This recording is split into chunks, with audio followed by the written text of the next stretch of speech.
What's up, y'all? Alvin here, and this is Question and Answer, episode 14. It's all about the piranhas. I tell the good jokes.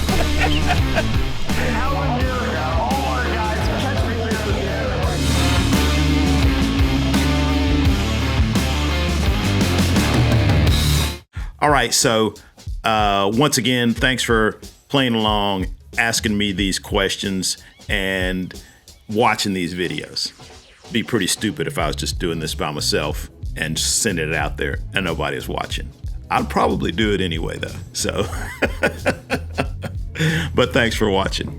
All right, let's get into it. First question is from Ian CMC, and he wants to know best recipe for red snapper on the grill, because the blackened snapper I made tonight was a bomb. Not the bomb, a bomb. I have to admit, I don't have a red snapper recipe. I'm sure one of the fine folks watching this video can give you a great recipe. So anybody got a good recipe for a red snapper on the grill, please drop it in the comments. Thanks for the question, Ian. I know that one's a little out there, but you know, we're trying to make everybody happy if we can. Okay, Christopher Wheel Dryer wants to know who made your pullover in the last video. And I have no idea which video would be the last one you're talking about. I've made so many videos lately, but more than likely it was by Howard Brothers or Yeti, one of those two. Most of the stuff I wear is from one of those two brands. Anyway, if you want to send me a message more specifically, I can tell you exactly which one it was. All right, thanks. Several people had questions about sinking lines. Maybe you saw that video I posted earlier this week about fishing with sinking lines. So both Chase Rogers and Juanita Escamilla wanted to know about using sinking leaders in place of a sinking or sink tip line. Now, you can definitely use a sinking leader, and it's definitely going to get your fly down deeper than a floating line, you know, with just a weighted fly.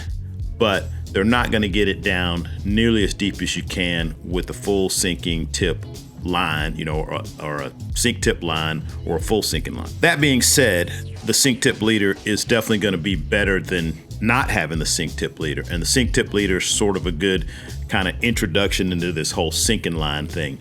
But if you really need to get it down more than, say, 4 or 5 feet consistently, think about getting you a sink tip line. If you fish deep a lot, you'll definitely be happy, and it opens up a lot more water to you than just using a floating line or even a sinking leader. Thanks for the question, guys. I know that's going to help somebody out there. Okay, so another sinking line question. This is from Richard Pinard, and he says, targeting redfish, are you using sinking line or floating line, and why? Now, I do usually have some type of sinking line in the boat when I'm red fishing, but I hardly ever use it. So most of the red fishing that we're doing on the Texas coast is in shallow water. So we're talking, 2 feet of water or less, and we're sight casting. So typically you're just not having to get the fly down very deep, and throwing a sinking line at a fish in really shallow water is a really good way to spook them.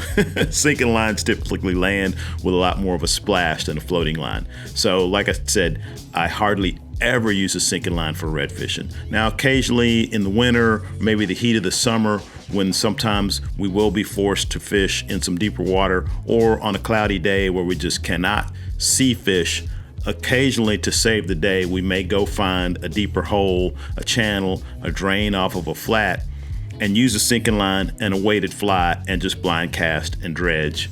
And there's been times when that's made the difference between catching fish and not catching fish. So I usually have a sinking line with me when I'm red fishing, but I hardly ever pull it out. If I do, we're having a tough day. But thanks for the question. Okay, so Holy Grail Fly Z. So maybe that's Holy Grail Flies, I don't know.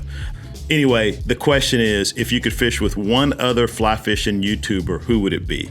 And I think that's a pretty obvious question. It'd be Ben over at Huge Fly Fisherman, even though he's kind of gotten bored with these question and answer videos. I'm going to keep doing them anyway. But eventually we're going to get out and fish together. We've talked about it a little bit. We know a lot of the same folks. We'd like to do a lot of the same types of fishing. So I'm sure it'll happen sooner or later. And I'm sure that we'll put it all over the internet and you'll know when it happens. But thanks for the question. Yo, Ben, what's up, man? Thanks for the kind words in your video yesterday as well. Okay, so this is a boat question from That Looks Fishy. The question is, I'm about to pull the trigger on a Toei Calusa Pro. Do you have any experience with this skiff? And I don't. I have seen them out. They are nice boats, and I think for a boat that you might want to be able to use in freshwater as well as saltwater, it's a pretty good option. I do think it's a two-person boat, so it didn't work for me because, you know, for guiding, I need to be able to put 3 people in the boat. The other thing is, if you're doing a lot of really shallow river fishing, you know, jet drive fishing, it is fiberglass, so that is something to consider.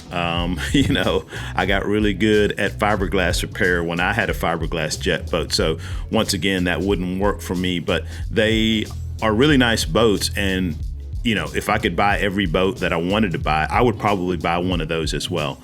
But I don't really have any personal experience actually being in the boat. But, you know, just get it. And, you know, if it doesn't do everything you want it to do, then just get another boat. I'm proof that you can never have just one boat.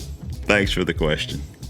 All right, this is a controversial subject, and I'm just gonna go for it. Fat Boy on the Fly wants to know, when driving around in that white 4Runner, do you ever think, I wonder how many more fish I would have caught if I had bought a Jeep instead? All right, so this whole Jeep versus Toyota battle goes way back. And I have to admit, there was a point in time where I considered getting a Jeep. But I had 2 guide buddies who got Jeeps after I got my Toyota, which now has 170,000 miles on it, and it's still going strong. And both of those Jeeps are gone. Those Jeeps had to be replaced, one of them by a Toyota, the other by another American manufacturer, because I have one buddy who will only buy US-made trucks. He's from Detroit, so what do you expect? So yeah, I'm a 4Runner fan. The other thing about the Toyota versus Jeep is my wife drives a Toyota Tacoma with 350,000 miles on it. It's a daily driver, pulls boats, no problem, has driven from one end of the country to the next. So yeah, sorry Jeep folks, I'm a Toyota guy. Thanks for the question though. All right, we got time for one more. Got to keep it short today because I got to go fishing. The weather is really nice right now. So the burning question this week is from Yaya Killian. And the question is, realistically, how many piranha do you think you could fight off? Now, I've said this before in another video. I usually try not to think about these answers to these questions. I usually just read the question and answer whatever comes off the top of my head, but I had to think about this one. So how many piranhas could I fight off? So I'm thinking somewhere in the neighborhood of 15. 4 per limb would probably be enough for me to lose the battle. But anything less than 16 or 4 per limb, I think I could prevail.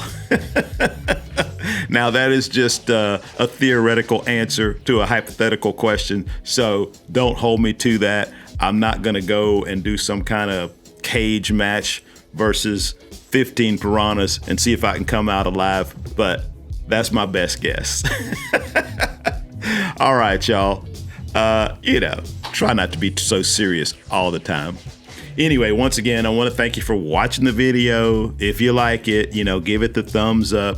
If you haven't subscribed to the YouTube channel, you know, all that YouTube stuff. I mean, it really does help, if for no other reason than just to make me feel good and loved and feel like you guys are having fun, because I'm sure having a good time. Hopefully, I'll see you in the next video. And in the meantime, good luck on the water.